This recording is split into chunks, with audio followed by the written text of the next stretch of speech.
I'm in Stoos with Steve Denning. Hi. Hi. Tell us who you are. What do you do? I'm Steve Denning.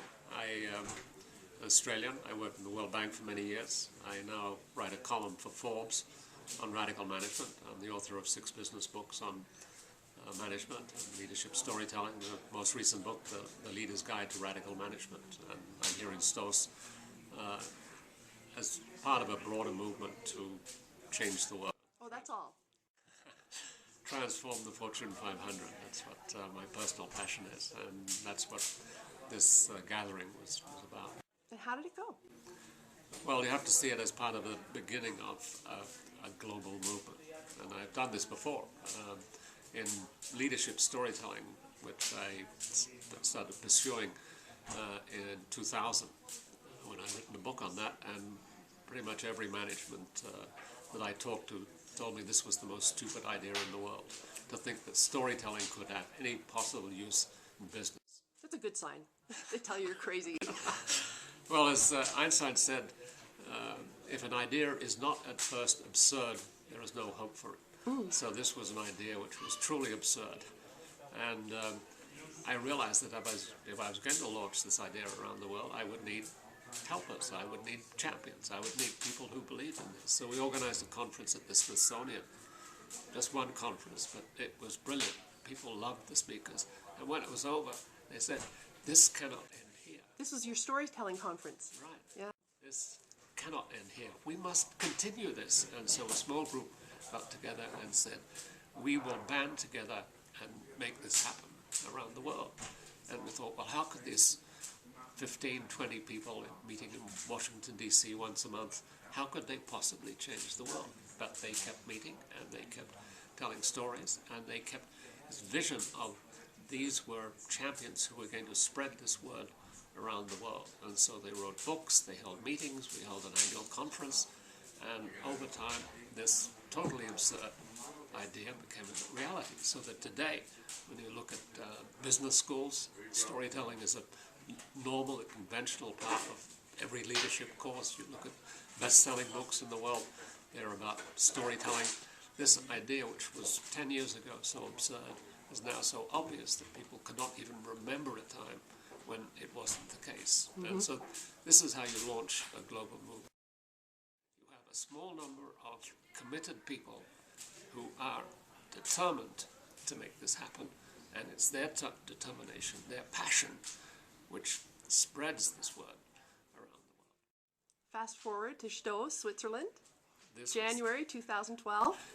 I knew that to spread this different way of running organizations, we would need helpers, we would need champions, we would need people who believed in this idea. This is not one person who can do this, and this challenge of transforming the Fortune 500 is a huge, huge challenge. So I needed champions. I needed, as I had in storytelling, people who would share this vision and who would help transmit. And so I was delighted that I met Peter Stevens and Franz Rosli and Jürgen Apollo, who shared the same vision, and we said, let us convene a meeting of people who share this view. We're going to come halfway around the world and launch this movement. And we invited people, and we didn't know whether anyone would come, but in fact 21 people came. And they all came from different backgrounds, different angles, looking at different pieces of this problem, and often not seeing themselves as part of this bigger picture of transforming Fortune 500. But meeting together, they're able to see that their little piece of work was part of this bigger picture, this bigger problem, and they can see themselves as part of this global movement. And so this is the beginning of what I see as an 8-10-year movement to change the world. Why is this transformation necessary? Many people don't know that big companies are dying much faster than anyone realized. The rate of return on assets is today 1/4 of what it was in 1965. The life expectancy of Fortune 500, these are the successful companies, it used to be 75 years. 50 years ago, it's now less than 15 years and heading fast towards 5 years. The topple rate of leading companies is accelerating. Executive turnover is accelerating. Only 1 in 5 people is fully engaged in their work. This is not a record of success. This is a record of companies which are basically going down the drain. So the transformation is going to happen anyway. The forces of economics are putting these big old organizations out of business. It will be a very nasty and bloody process if it continues the way it is. It doesn't have to happen that way. We know how to run companies differently. We know how to make it happen. It's not as though we don't know what to happen. We know how to make it happen. And this is about actually getting that message out and transforming those companies so that they don't have to die. They don't have to go out of business. They don't have to fire all their employees. There is another way, a better way to run the organization. Who are you doing this for? This is about the people of the world. You look at those 80% of people who are not engaged in their work. They are treading water. They are spending their life trudging through their workday, 10 hours a day, 5 days a week, 50 weeks a year. That is not a life. Creating lives for people is what this is about. Delighting customers, creating engaged employees, creating organizations that actually help the community in which they do their business. This is about creating a better world. We are not in a situation where these organizations are contributing to a better world. They are contributing to a world which, if you read the newspaper every day, is falling apart. Depressed economies all around the world. This way of running organizations is simply not working. We need to run the world in a different way. And it's private sector, which I think is going to lead, but the same thing applies in the public sector. Governments have to transform themselves.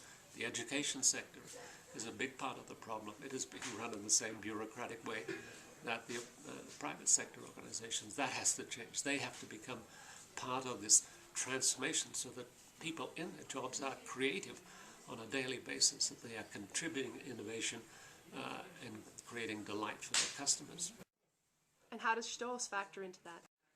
This is the beginning of this global movement to launch an army of people, an army of champions who have seen this vision, who realize that there is a better way, who understand that their particular piece of the puzzle is part of this bigger picture, and that we are working together for a common goal. So although we've been working under different labels and different titles and different emphases, we now see ourselves as part of a global movement to achieve the same goal.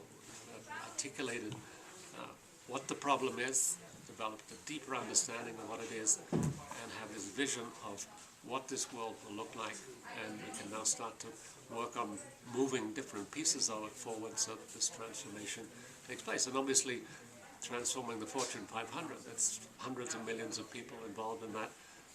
This is not going to happen overnight. It's an 8-10-year process.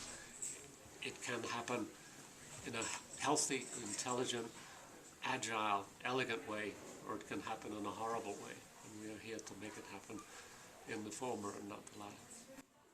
You were one of the organizers of STOOS. It's over. What are your reflections?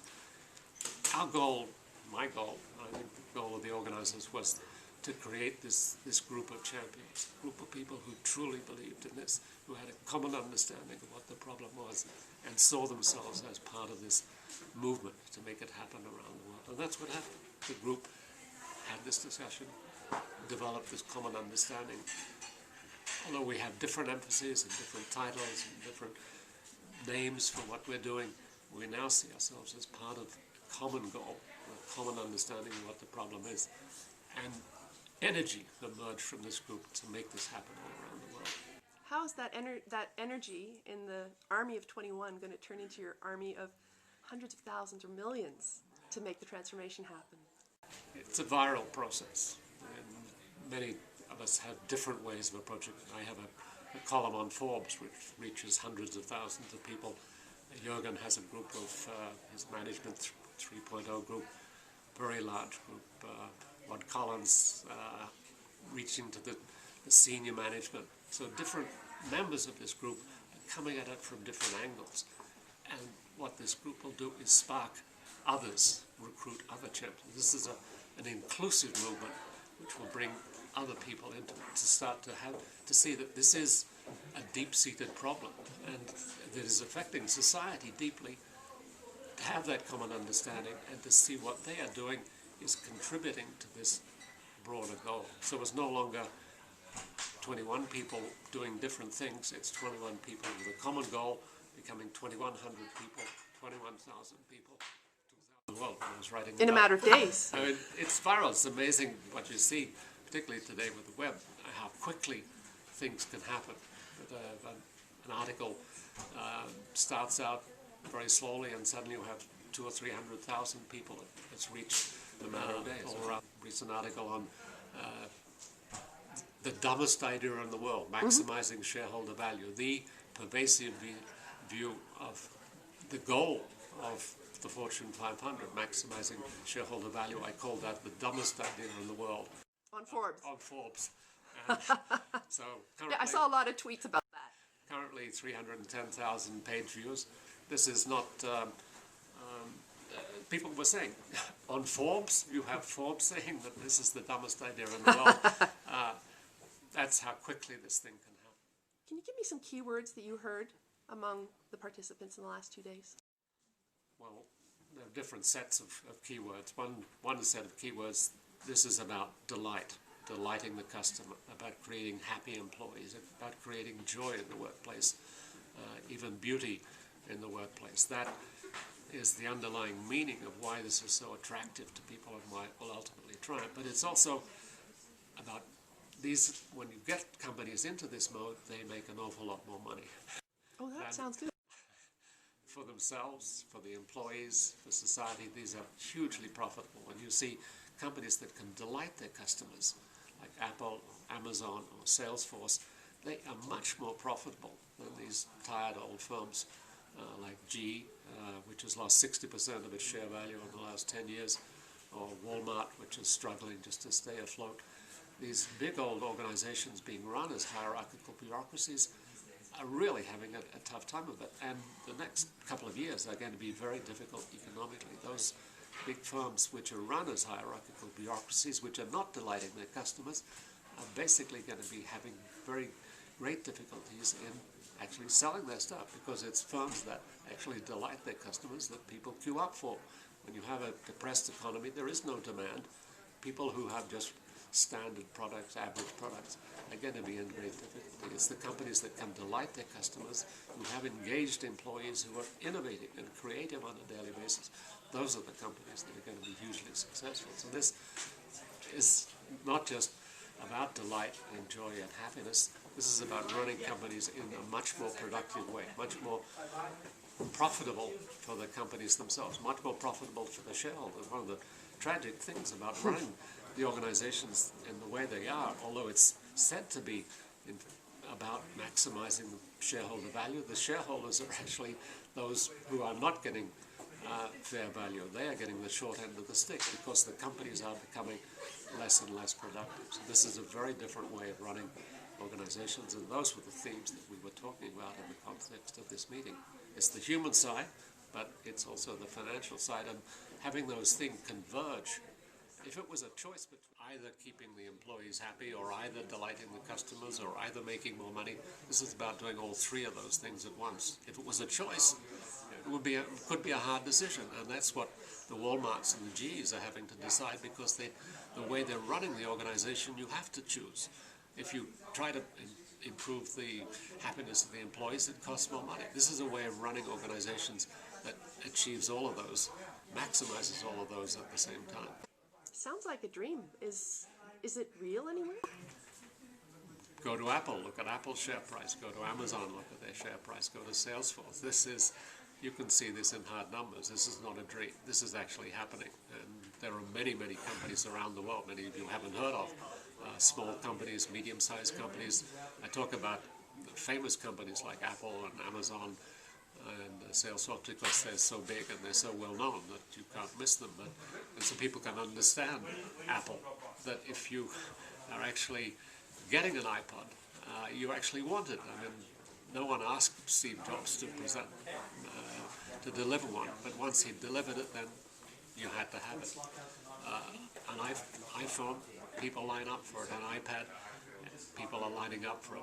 He doesn't have to depend on an economy which is generating demand. He is generating delight in the customers so that they want the product and line up for it. So that way of running organizations generates delighted customers. You can see that.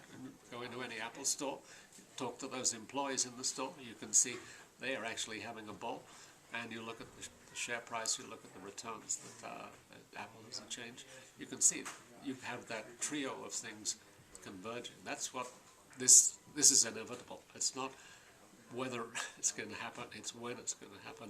Is it going to happen quickly and simply and intelligently, or is it going to be handled in this horrible way with companies firing people and gradually going down the drain and then eventually declaring bankruptcy? Sounds like a new business math. This is a whole new way of running organizations. It's a new century, and it's going to be different, and it's going to be much better. You can look at the 20th century as an experiment in treating people as machines. What could we accomplish if we treated people like machines? If we treated customers like eyeballs and demand, and we treated employees like resources? What could we achieve? Well, we did achieve for a period certain improvement in living standards, but at the end of it, people were miserable. Customers were frustrated, employees were depressed, they were dispirited by that way of working.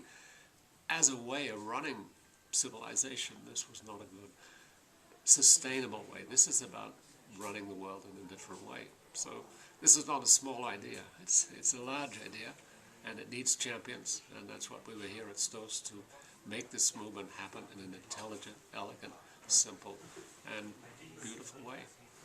So how will you champion it next? What's next for you?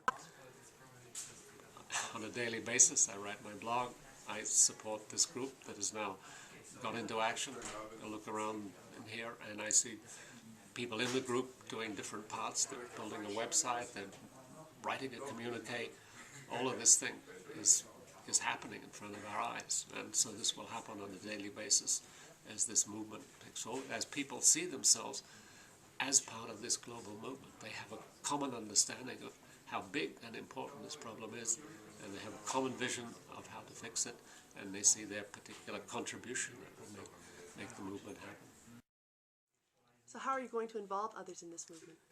Well, first of all, we've alerted the world that this event is happening, and a lot of people are interested, and a huge amount of traffic on Twitter about, well, what's the outcome of the meeting. So actually communicating what's happened, communicating this common understanding of the problem, communicating this common vision of how we're going to move forward, and inviting people into discussion groups, into events, into conferences, so that they can actually contribute. And many people, in fact, did contribute to this very event. That we invited people, we're going to have this event, we're going to discuss these issues, what should we be talking about? We actually had their feedback on a whole wall, didn't we?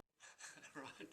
There was a whole wall of stuff, and even during the meeting we kept getting further advice about what we should be doing and how we should be running things. So people haven't been shy about contributing, and we are going to encourage that. We're going to make this a hallmark of this movement. This will be generated by a small group of champions, but inclusive, so that everyone in the world can participate and make it happen. I hope it's awesome. It will be. Thank you very much. Thanks.